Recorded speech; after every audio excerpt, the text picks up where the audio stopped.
ñu waxtaanee lu ñeel wàllu yoon fii ci réew bu Sénégal ñu ci ànd ak Daouda maa ngi lay nuyu. maa ngi lay fay Cheikh Diop di am mbégte encore une fois di fi teew.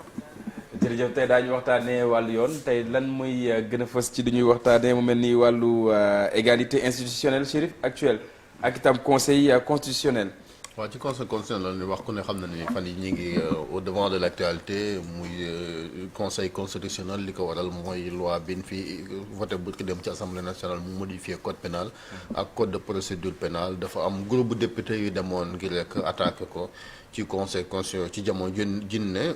conseil constitutionnel nga xamante ne kon juróom-ñaari àttekat ñoo fa nekk. fi mu toll juróom-benn fa nekk ndax kenn ka di soxna Bousso Diaw Fall dafa génnoon àdduna ci année bi am ñeneen ñaar ñoo xamante ni daaw de mine dana waroon dem retraite muy professeur Ndiaw Diouf ak Mamadou Ndiaye est-ce que bu manqué dina mën a tax conseil bi dox def liggéeyam li ñu xaar ci moom. jërëjëf opposition bi comme ni nga ko waxee déposé nañ seen recours li nga xamante ne loi moom moo leen ko permettre donc boo jëlee conseil constitutionnel dafa am li nga xamante ne mooy recevabilité du dossier mais am na lu nga xamante moom mooy examen du dossier. Donc comme ñoom bu ñu voté kii ba pare loi bi daf leen ni am ngeen 6 jours pour que ngeen déposer ko loolu lañ def bi ñu demee ci greffe bi déposé nañ ko donc dossier bi récupéré nañ ko. léegi bu ñu ko récupéré nag li nga xamante moom mooy conseil constitutionnel dafa war a regroupé wu pour examiner ko loi bi li mu leen jox mooy weer lañ am pour def loolu. tey boo xoolee conseil constitutionnel depuis 2016 bi nga xamante ne loi bi dañ ko changé juróom-ñaari membre la. ñaari président de l' assemblée nationale moom mooy tànn moom mooy proposé au président public benn liste bu nga xamante ci la ñuy seppi ñaari mu nekk juróom-ñaar mais comme nu nga ko waxee problème bi nga xamante ne moom moo am tey ci conseil constitutionnel mooy tey si juróom-ñaari membres yi ñett yi dañuy génn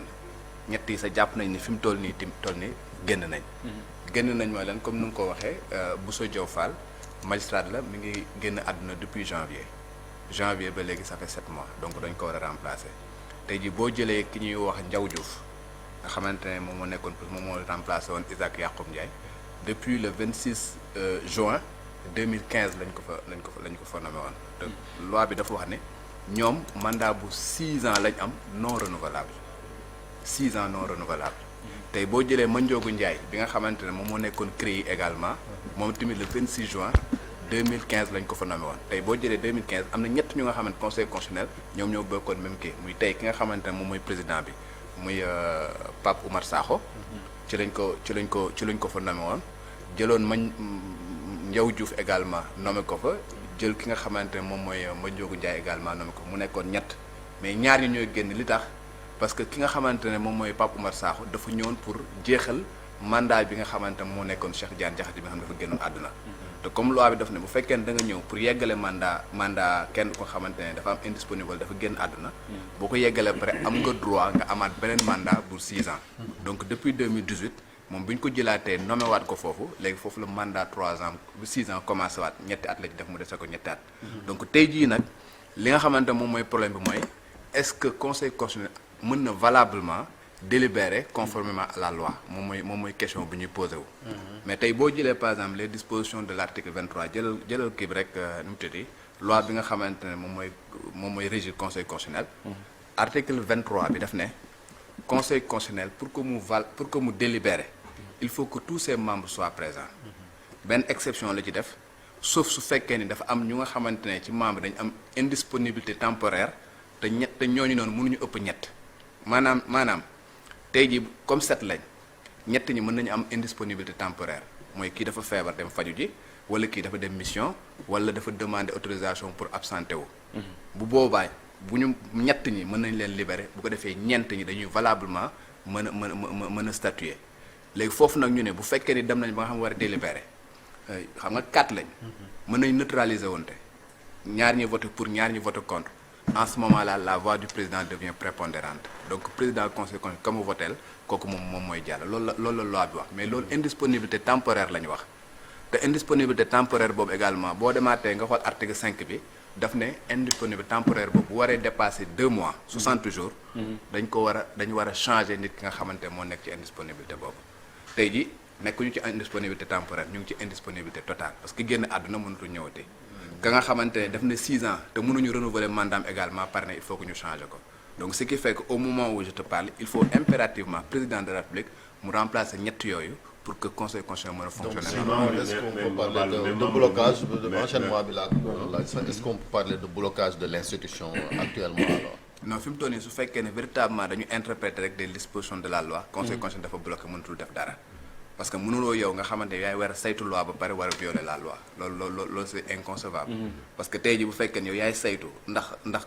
loi yi nga xam nañ koy voter c'est conforme à la constitution yow sa bopp mënuloo violer texte yi nga xamante ne moom moo la régir te tey ji su fekkee ne def nañ leen ñeent ña fa des suñu délibéré man jàpp naa ni la nga xamante ne décision yi ñu jël noonu amul benn valeur parce que violé nañ li nga xamante moom mooy disposition de l'article 23. mais membres yi mënuñu leen assister temporairement les membres du conseil constitutionnel yi ci ban format lañ leen di wax nii mën nañu leen assister temporairement ci wàllu bi est-ce que mën nañu wut ñeneen ñoo xam ne dañ leen di assister pour que ñu statuer wala. non boo xoolee am na ay assistants yu nga xamante ne prévoir nañ leen ci texte yi mais ñooñu mënuñu bokk ci délibération xam que tey boo xoolee texte bi daf ne même bu fekkee ne 7 membres yi ñu ngi fa. am nañ ñenn ñu nga xamante ne ay professeurs d'université ñu nga xam ne seen xam-xam dafa màcc ci droit constitutionnel mën nañ leen jël mënuñu ëpp ñett nga xamante ne dañuy assister ñi nga xamante ñoom ñooy conseil constitutionnel xam nga conseil constitutionnel code bi daf ne loi bi daf ne ñi nga xamante ne ñoom ñoo mën a nekk conseil constitutionnel dañ ne dañu war a nekk ay magistrats wala ñu nekk ñu nga xamante ne ay ñu laa koy wax sax professeur d'université professeur de droit professeur titulaire de droit wala ñu nekk inspecteur généraux d'État wala ñu nekk ay avocat ñu ne nag ñooñu noonu pour que magistrat yi il faut que nga nekkoon premier président de la Cour suprême procureur général de la Cour suprême wala président de chambre de la Cour suprême wala procureur général de la Cour suprême wala nga nekkoon premier président de cour d'appel wala procureur général loolu mooy magistrat yi pour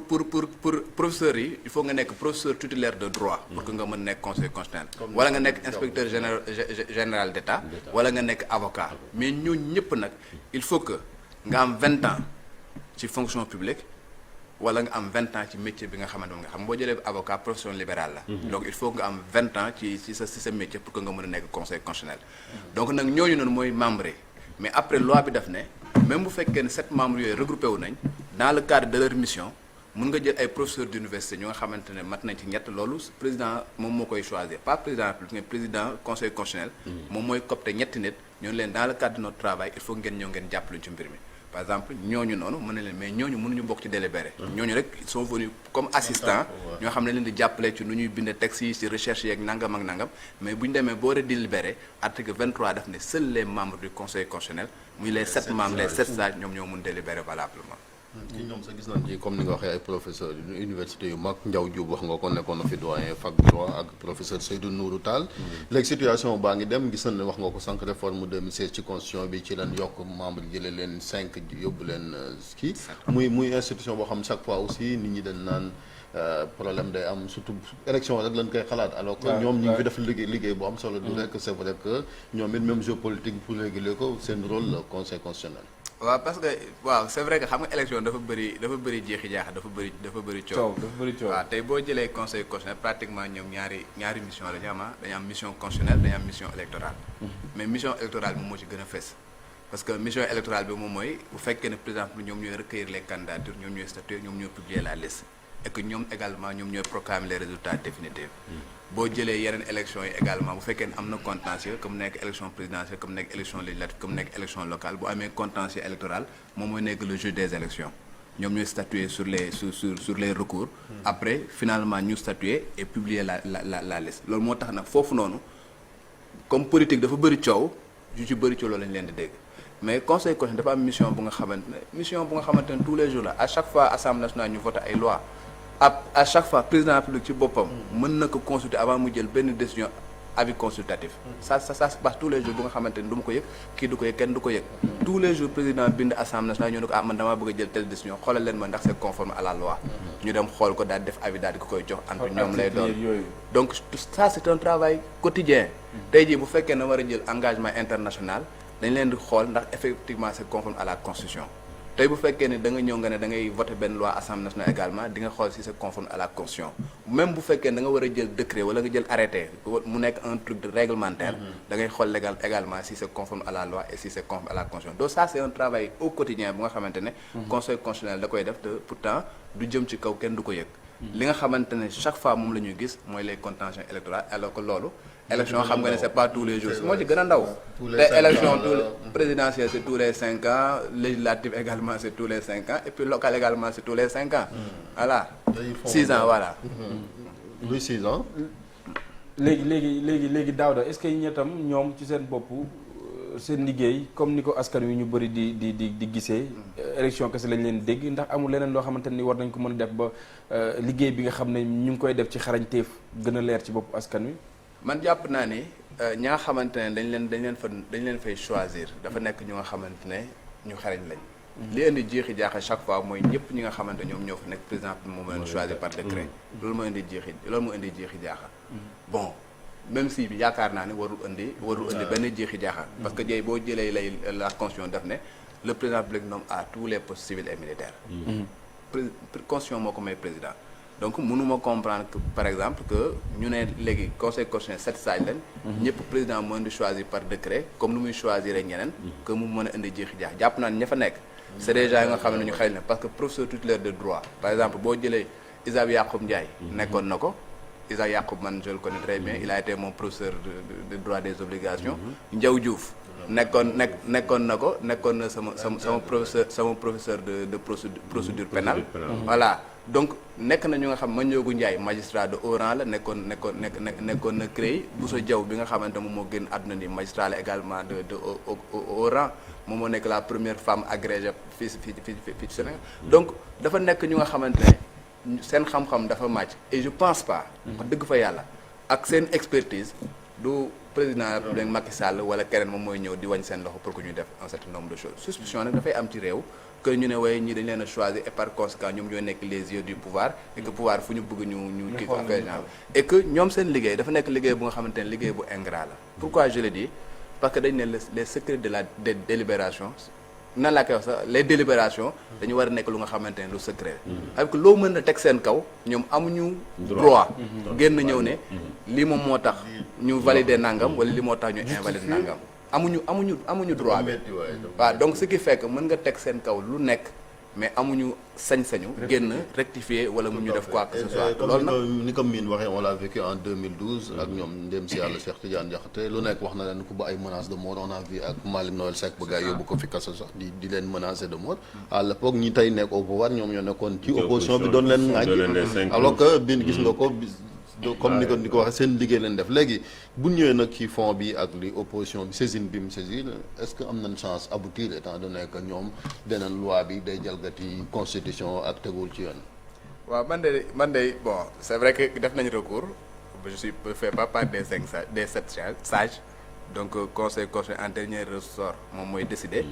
mais man la sama waxu démb moom laay waxaat su fekkee ne rek dañu jàpp que ni. ñu tuuti loi bi nga xamante ne dañ ko voté keroog à l'Assemblée nationale ñoom dañ jàpp motif bi ñu invoqué mooy que dañuy bañ ay rassemblement que buñ ko defetee dañ leen di jàpp parce que dañ ko incriminer comme affaire terrorisme et consort su fekkee ni loolu moom mooy motif yi nga xamante ne moom lañ invoqué parce que xaw ma lan moo nekk ci seen recours su fekkee ni loolu lañ invoqué y a pas de chance à ce que mu prospère. Pourquoi? Parce que loolu noonu mu ngi ci code bi depuis 2016 encore une fois tey moom je demande à tout le monde nga dem jëli code pénal jëlal version bu 2016 version 2017 nga dem jël article 279-1 tu vas te rendre compte que 16 points yi nga xamante ne opposition énuméré na ko ñoo ne dafa bokk ci loi bu bees bi mu ngi fi depuis 2016 foofu noonu muy disposition de l'article 279-1 lenn lañ ci changé fa nga xamante ne dañu fi defoon réclusion criminelle que travaux forcés à perpétuité dañ fa changé def ko réclusion criminelle à perpétuité parce que boo xoolee la loi de 2020 janvier 2020 on a changé le code pénal sénégalais et le code de procédure pénale foofu noonu dañu harmoniser lépp lu nga xamante travaux forcés la dañ ko changé def ko réclusion criminelle wala détention criminelle li ko waral mooy travaux forcés c'est devenu obsolète parce que travaux forcés comme du temps des bagnards la woon en France voilà nga xamante ne dañ lay jàpp ba pare di la liggéeyloo ci liggéey boo sañul bañ xam nga loolu noonu déjà ñun Sénégal pratiquement mosuñu ko appliquer on a condamné des gens à des peines de travaux forcés mais tey ji gisuloo kenn ñu lay gën a rëbës di la yóbbu ci mbedd bi ngay dem liggéey boo sañul bañ parce que on n'a pas l'effectif pour ça on l'a jamais appliqué maintenant nag ak textes yi nga xam ne engagement internationaux yu nga xamante ne Sénégal da ko ratifié wax ne léegi amoo droit par exemple nit ki mu def ñaawteef nga jàpp ko ba pare di ko teg lu nga xamante ni dëppoowul ak droit de l'homme il faut que ñu dindi ko ci suñuy côté. on a changé la loi en 2020 léegi nag loolu boo ko defee pare il faut nga harmoniser tous tes textes loolu moo tax nag fépp fu nga xamante ni travaux forcés moo fa nekkoon. dañ koo changé par réclusion criminelle loolu moo soppeeku ci article boobu. maintenant article bu bees bi nga xamante ne moom lañ ci inséré moom mooy l' article 279-6 et tiré 6 boobu ça parle du financement du terrorisme. Donc bu fekkee ne peut-être loolu noonu la ñu visé au niveau du conseil constitutionnel je pense que conseil constitutionnel statué. Mais argument yi ñu joxe nii su fekkee ne loolu la ñu visé je pense pas que ça puisse prospérer parce que c'est voté depuis 2016 et c'est promulgué même boo xoolee journal officiel c'est devenu une loi applicable erga omnes depuis 2016. mi ngi ci biir beneen bi tamit mooy conseil bi ci réforme yi parce que ñu bëri ñu ngi ko doon ñaawlu mooy citoyen bi mënul saisir conseil constitutionnel li ñu gis mooy président de la république moo ko mën wala député yi te député yi sax dafa am lim boo xamante ni il faut mu mat est-ce que mënuñoo dem ba citoyen tamit ku bëgg a saisir le conseil nga saisir ko. waaw mais bu fekkee dañuy dem du principe que assemblée nationale c'est les représentants du peuple dañuy jàpp que ni nit ki également mënuñu ñoom tamit am ay représentants yoo xamante ne mën nañu defal ay rôle ba pare. voilà parce que la loi. waaw parce que les députés nous représentent. donc mënoo am un représentant pare yow ngay. non loolu la parce que même tey boo xoolee texte yëpp nu ñu ko def même initiative des lois dañu appartient à l'exécutif via les projets de loi mais au législatif également via des propositions de loi te dañu jàpp ni ñoom c'est les représentants du peuple peut-être ñoom bu ñu xamul seen rôle ñoom ñoo xamul seen rôle là mais ils sont les représentants du peuple et par conséquent lépp lu nga xamante dañ koy def ils doivent le faire au nom du peuple sénégalais loolu moo tax ni ñu joxee la possibilité au président à l'exécutif de saisir le conseil constitutionnel d'un recours noonu lañ permettre à au moins 1/10 des députés pour que ñoom aussi ñu mun def ay recours au nom du peuple sénégalais. parce que ces recours là li ñu ci nemmeeku mooy bu dul comme ni nga ko waxee sànq ay loi politique rek bu dul politique doo fi dégg benn député loo xamante ni soxal na askan wi ñu ne ñu ngi saisir par exemple le conseil ngir mu àdd ci xool ba xam méngoo naag constitution bi. ci wàllu droit de l'homme wala yu ni mel. mais li nga wax moom moo am plus